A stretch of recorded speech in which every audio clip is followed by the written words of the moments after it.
Okay, so we just started up the unit. This is one of our heat pump modified units. We're running close to 10 degrees on the superheat.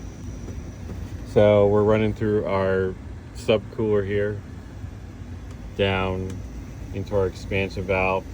This is our bypass for heat pump mode, our check valve, so we can, like I said in the other video, make the condenser coil, the indoor coil, a de-superheater.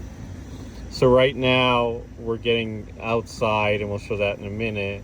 We're getting about 25 degrees subcooling at our condensing unit. Factory's 10. We're getting more because we actually have the subcooler on the outdoor unit. Even though we're not counterflowing on it, we're going the same flow. So the liquid entering on this right now, we have a clear sight glass. Okay, there's our probe clamped on there. We're 73 degrees. We're currently 89 degrees here, ambient temperature. The exiting liquid is clamped on right here, going to your TXV. We're at 57 degrees. So we'll show the outdoor unit here in a minute.